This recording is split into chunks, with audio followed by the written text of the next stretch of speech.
오늘은 마태복음 26장 1절에서 14절까지 보겠습니다. 어제 저희들이 마태복음 25장의 세 가지 비유를 통해서 신앙의 형식과 내용이 얼마나 중요한지를 살펴보았습니다.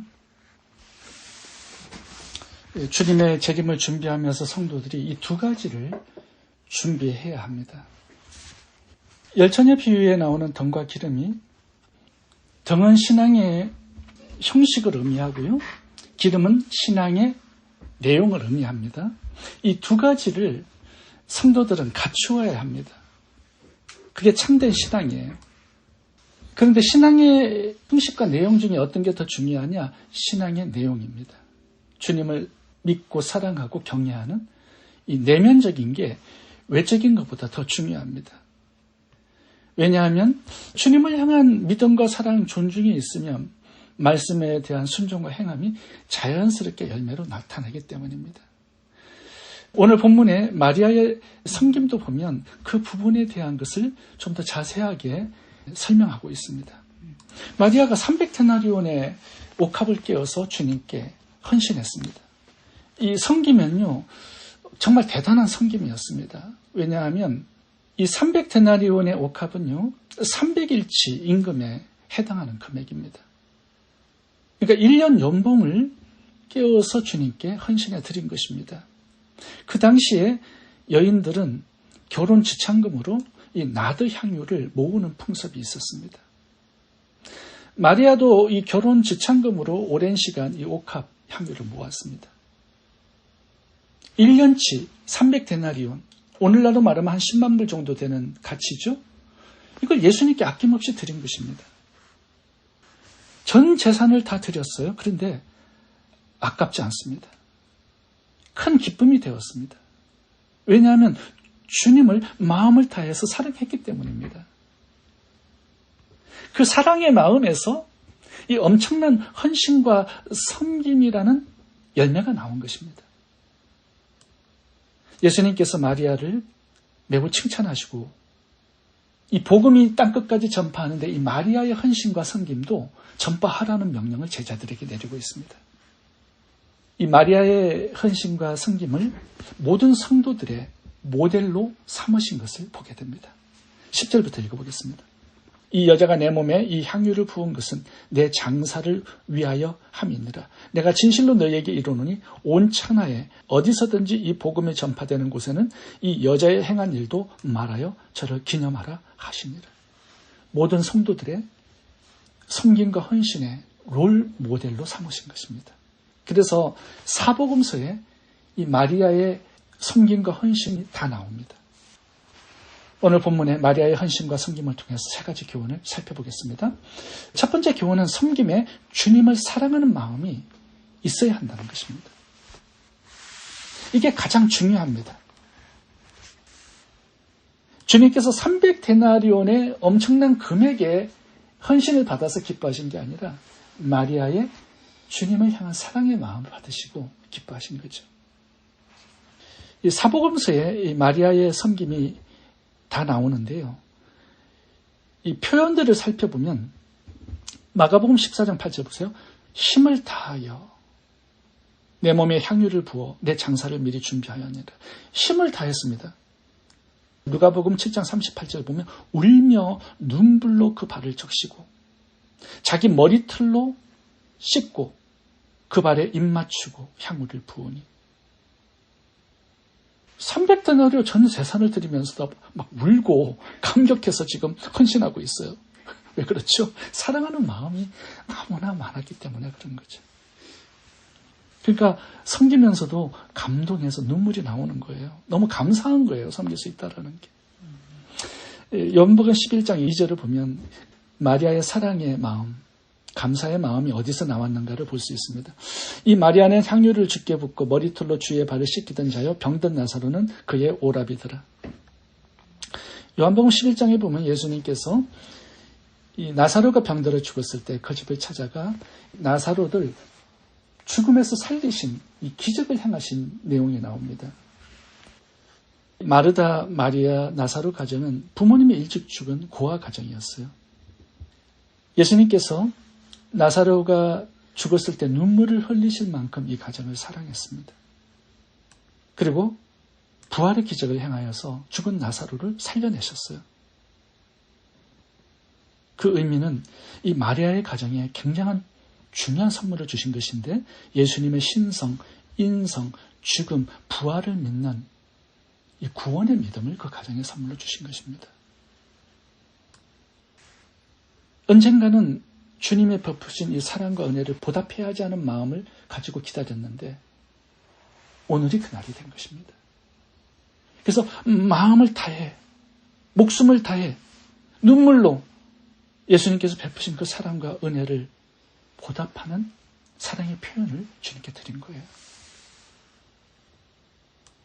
이 마리아의 헌신과 섬김은 사랑의 동기에서 나온 헌신과 섬김이었습니다. 그래서 300데나리온 전부를 드리고도 드릴 수 있음이 감사요 기쁨이 되었던 것입니다. 마리아의 헌신을 받으시고 10절에 예수님께서 이렇게 말씀하십니다. 내게 좋은 일을 하였다. 영어로 보면요, 여기에 beautiful이라는 단어를 사용하셨습니다. 아름다운 헌신이었다.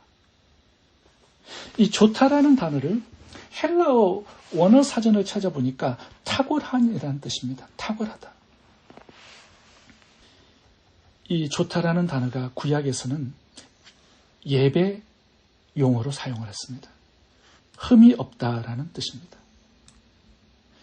마리아의 헌신에 대해 예수님의 평가는 탁월하다, 흠이 없다였습니다. 마리아의 헌신과 섬김이 아름다웠고 탁월했고 흠이 없었다. 주님 그렇게 평가하셨어요. 왜 그럴까요? 300데나리온의 큰 돈으로 헌신했기 때문이 아니죠.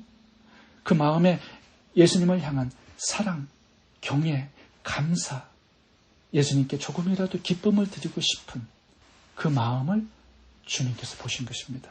그래서 아름다웠다, 탁월했다, 흠이 없었다, 기쁨의 예배였다. 이렇게 예수님께서 평가하신 것입니다. 마태복음 23장에 보면요, 마리아와 비교되는 바리새인들의 헌신이 나옵니다. 바리새인들은요, 11조를 정확하게 드렸습니다. 박하와 해향과 큰채까지, 조미료와 자기 집에 나는 채소까지 전부 다 정확하게 계산해서 11조 헌금을 드린 거예요. 그리고 일주일에 2번 금식했어요. 하루에 3번 기도합니다. 그리고 아침 저녁으로 예배를 드렸어요. 이게 그들의 일상이었습니다. 근데 예수님께서는요, 그들을 책망하셨습니다. 외식하는 자, 독사의 자식, 멸망의 아들, 아주 과격하게 꾸짖습니다. 왜 그래요? 그들의 섬김과 헌신이 마음이 없었기 때문이에요. 자기 의를 드러내기 위한 가식적인 행위였기 때문에 그런 것입니다. 많은 예배와 기도와 헌금은 있었지만 주님을 향한 믿음과 사랑과 경외의 마음이 없었어요. 그래서 주님은 그것을 받지 않으시고 거절하신 것입니다. 오히려 책망하고 꾸짖었어요. 마가복음 12장에는요, 예수님의 마음을 감독시킨 가부의 2렙돈 헌금 이야기가 나옵니다. 이 2렙돈은 오늘날로 말하면 5불 정도 되는 액수입니다. 예수님은 과부의 마음 안에 있는 주님을 향한 감사, 사랑, 경외의 마음을 보신 거예요. 그리고 칭찬하십니다. 자기 모든 소유, 전부를 나에게 드렸다. 엄청난 칭찬을 하셨습니다. 마음을 보신 거예요. 그런데 사도행전 5장에 보면요, 밭의 절반을 팔아서 헌금한 아나니아와 삽비라 헌금 이야기가 나옵니다. 그들은요, 엄청난 액수의 헌금을 주님께 드렸어요. 그런데 그날 적사에서 죽습니다. 헌금을 드리고도 죽어요. 왜 그렇죠? 가식적인 헌금이었기 때문에 그래요. 주님을 향한 사랑과 믿음과 경외함이 없었습니다. 그냥 대충 즉흥적으로 다른 사람의 인정과 칭찬을 받기 위해서, 나의 만족을 위해서, 그런 가식적인 섬김과 헌신은 정말 조심해야 합니다. 흠이 많은 제물이 되어서 하나님의 진노를 받을 수 있기 때문입니다. 창세기 4장에 보면 가인과 아벨의 예배 이야기가 나옵니다. 하나님은 가인의 예배는 거절하셨고요. 아벨의 예배를 흠양하셨습니다. 무슨 차이가 있었을까요? 아벨의 제사를 소개할 때 중요한 단어가 2개 나옵니다. 첫 새끼와 기름으로 드렸다. 이 첫째 것은요, 하나님을 그렇게 첫 번째로 여기는 마음입니다. 기름은 성경에서 최고로 좋은 것의 상징입니다. 아벨은 하나님을 삶의 우선순위에 두었어요. 가장 으뜸으로. 사랑하고 경외하는 마음을 드린 것입니다. 하나님은 이 아벨의 마음을 받으셨어요. 하나님을 향한 감사, 기쁨, 경외, 사랑. 이것이 흠이 없는 제물, 흠이 없는 예배가 되는 것입니다. 마태복음 25장에 양과 염소의 비유가 나오죠. 양으로 비유된 의인들이 가난한 자들을 입히고 먹이고 돌보았습니다. 근데 주님께서 뭐라고 말씀하시냐면 내게 한 것이다. 이 지극히 작은 자에게 한 것이 내게 한 것이다. 주님이 받으셨어요. 그들의 구제를. 무엇을 받으신 것입니까? 마음을 받으신 거죠. 주님께 기쁨을 드리고 싶은, 주님의 뜻을 행하고 싶은 그 마음. 그들의 구제가 하나님의 마음을 터치한 것입니다. 하나님을 사랑하고 경외하고 하나님을 기쁘시게 해드리고 싶은 이 마음. 하나님의 영광을 위해서 살아가고 싶은 이 마음. 그 마음이 하나님께 닿아 있는 것입니다. 그 마음이 흠없는 제물이 되는 거예요.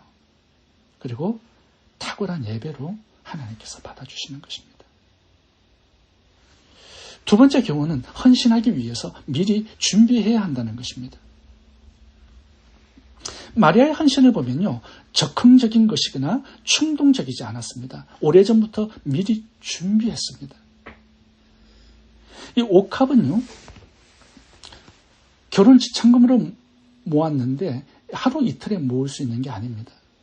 돈이 있으면 조금씩 사서 모아가지고 300데나리온 1년 임금의 그런 가치를 만든 거예요. 하루아침에 준비된 것이 아니죠. 오랜 시간 조금씩 준비했기 때문에 기회가 주어졌을 때 예수님께 헌신하고 섬길 수 있었던 것입니다. 이 헌신과 희생을 드리기 위해서는 미리 준비해야 한다는 것을 오늘 본문이 우리들에게 교훈하고 있습니다. 대충 즉흥적으로 충동적으로 헌금하고 헌신하는 분들이 있습니다. 마음이 없기 때문에 그런 거예요.